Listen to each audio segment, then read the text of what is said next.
Oi, pessoal. A paz do Senhor, né? Para aqueles que são irmãos em Cristo Jesus. Estou aqui para me manifestar com algo que me causou muita tristeza. Revolta, primeiro foi revolta, depois foi tristeza. Na realidade é um misto de sentimentos, né, que passa dentro da gente. Quando a gente se vê, por exemplo, na seguinte situação, sabe? Há 60 anos, crendo no Senhor, servindo ao Senhor em testemunho. E tem os altos e baixos da vida da gente, mas a gente conhece o Evangelho, né? Busca andar correto conforme o Evangelho. E você gosta de uma denominação, você tem respeito por aquela denominação, quando de repente você ouve, por causa de políticas, absurdos, sabe? Você vê pessoas de uma denominação que você ama tanto, que você respeita tanto, você vê o homem falando ao invés do pastor, do servo de Deus, do protetor, daquele verdadeiro pastor que Jesus falou que dá a vida pelas suas ovelhas. É muito triste, sabe? A gente ouvir aquilo que nós ouvimos o presidente da Assembleia, de um certo segmento da Assembleia, né, se colocar como santo, né, o perfeito, colocar como se o estabelecimento, o templo onde ele está, fosse um lugar santo, e julgar o ex-presidente Lula como coisa do inferno, como inferno. Sabe, isso vai tudo contra aquilo que Jesus ensinou no Evangelho. Vocês podem ler o Evangelho de Mateus a Apocalipse. Vocês nunca vão encontrar, muito embora Jesus só se manifestou, né, em pessoa presente no Evangelho, que foram escritos por 4 testemunhas. Lá você nunca vai ver Jesus julgando um pecador. Vocês nunca vão ver isso. Jesus, por exemplo, ele virou para a mulher, né, adúltera, e falou assim: alguém aí te condenou? Não, nem tampouco eu. Vai, não peques mais. Jesus virou para Zaqueu, né, que era um publicano que cobrava imposto, e geralmente esse pessoal que cobrava imposto, eles eram larápios. Jesus virou para ele e falou: desça daí. Ele estava lá em cima na árvore. Jesus falou: desça daí que eu vou comer hoje na sua casa. Uma das acusações para matar Jesus foi essa, que ele andava com pecadores, ele estava cercado de pecadores. Jesus Cristo falou assim, que todo aquele que fosse a ele, de forma nenhuma ele lançaria fora. Mas contra religiosos, contra pastores, Jesus falou. Em primeiro lugar, Jesus chamou eles de mentirosos. Falou: vocês são filhos do demônio, porque vocês mentem. Vocês falam que são filhos de Deus, mas não agem como filhos de Deus. Vocês falam como se fosse descendência de Abraão, mas vocês não agem como Abraão, vocês não agem como Moisés. Então vocês são mentirosos. Sabe, Jesus falou assim: hipócritas, vocês percorrem terra e mar para fazer um discípulo, e quando fazem, ele é muito mais filho do inferno, do diabo, do que antes. E vocês nem entram, nem deixam eles entrarem. Sabe, qualquer um que fala que é pastor, que não demonstra amor, essa pessoa verdadeiramente não é pastor. Essa pessoa verdadeiramente não tem um chamado.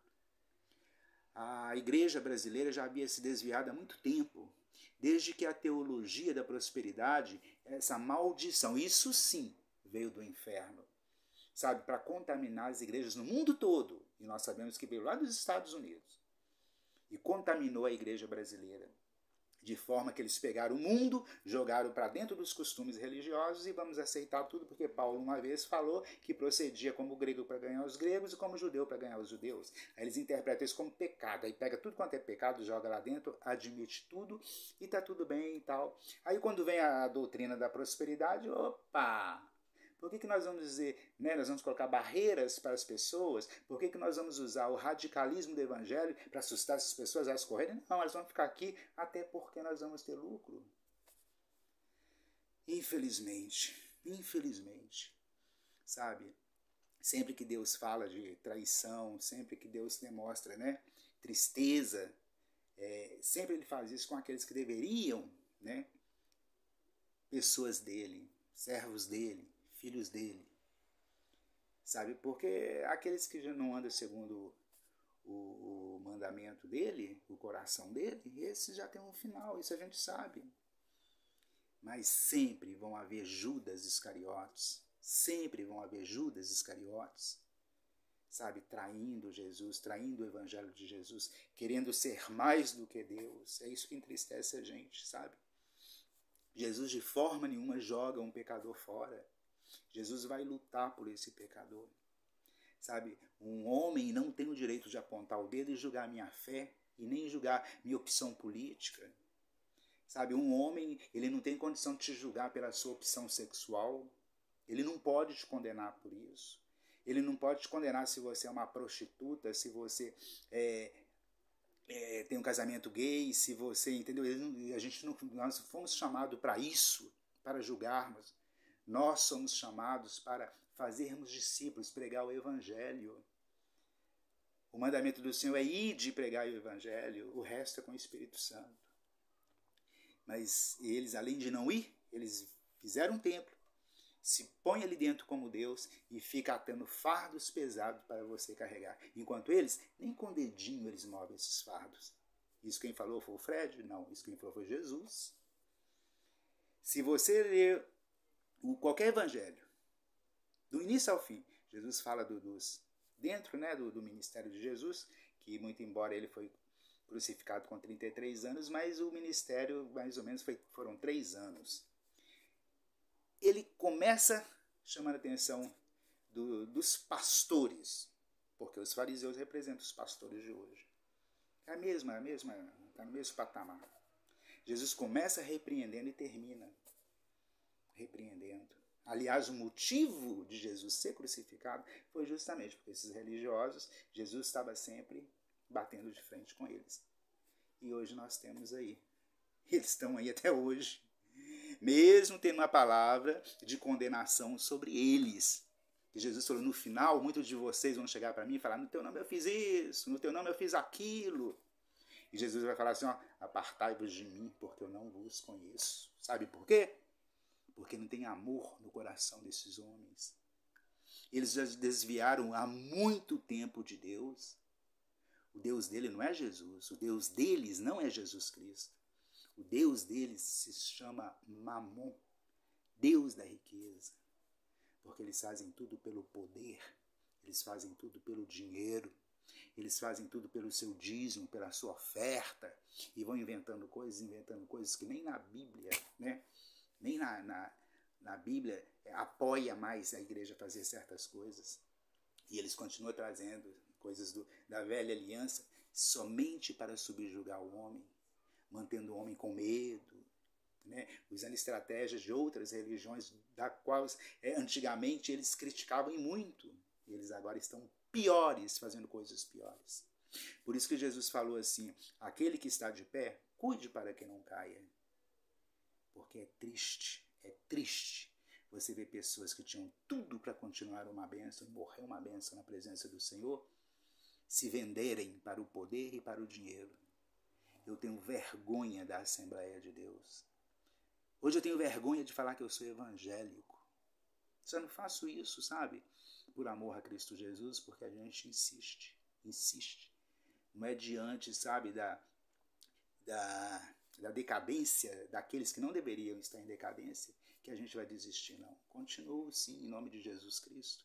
E não vai ser a fala de um pastor cheio de ódio que vai derrubar a minha fé. Né?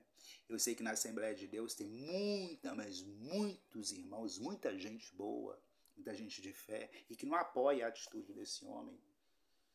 Mas eles são hipócritas, eles preferem assim, você achar algo, você querer algo, mas ficar calado, não falar, para satisfazer o coração deles, como se Deus não sondasse o coração. Vocês entenderam? Ou vocês acham que só na esquerda que as mulheres fazem aborto? Só gente de esquerda? Gente de direita também faz aborto. Mulheres de direita fazem aborto. E você quer saber mais? Evangélicas, mulheres evangélicas também fazem aborto. Mulheres evangélicas também traem marido. Homens evangélicos traem a sua esposa. Mas você não pode falar isso. Né? Tem evangélicos que são homossexuais. Eu conheço histórias de evangélicos, de rapazes que transaram dentro de um templo religioso. Então, a gente não deve atirar pedra nas pessoas, nem tampouco julgar as pessoas. Jesus chamou para que nós fôssemos testemunhas e pregássemos, não para que fôssemos juízes condenando as pessoas. Quem é um pastoreco ali de Assembleia de Deus? Quem é um pastoreco ali da Universal para falar da minha decisão política, do meu partido político? Se eu sou de esquerda, se eu sou de direita, se eu sou oposição, se eu sou oposição, se eu sou centro, se eu sou Lula, se eu sou Bolsonaro. Quem é um pastor para julgar isso? Assim como eu respeito, né, a vontade de cada pessoa, aquilo que cada pessoa escolhe ser, eu também quero ser respeitado. Sou servo de Deus, sirvo ao meu Deus, ando em testemunho, quem me conhece sabe disso, e sou de esquerda, e sou petista e vou votar no Lula. Isso tem de ser respeitado. Tem de ser respeitado. Até porque Lula agiu muito mais como um homem de Deus do que qualquer pastor aí, de Assembleia, de Universal do Reino de Deus, de Igreja Mundial. Porque Lula acolheu os pobres. Os pobres, Lula fez isso. Coisa que pastor não faz. Quando faz com o dinheiro dos outros, faz com o que eles pedem para as pessoas levarem, além do que eles já exploram as pessoas. Então, eu não admito, sabe, que uma pessoa qualquer cheia de ódio, sabe, venha querer me censurar por eu ser de esquerda, por eu ser petista e por votar no Lula. E vou votar no Lula e sei que tem milhares e milhões de evangélicos que vão votar no Lula. Porque eles não são ingratos. A ingratidão é uma das piores coisas que existe no mundo. Então fica aí o meu desabafo, tá? E é Lula mesmo. Nós temos orado, e nós sabemos que Deus já decidiu, vai ser Lula. Em nome de Jesus Cristo, Lula. Viu, pastores, cães gulosos? É Lula, em nome de Jesus Cristo. Amém.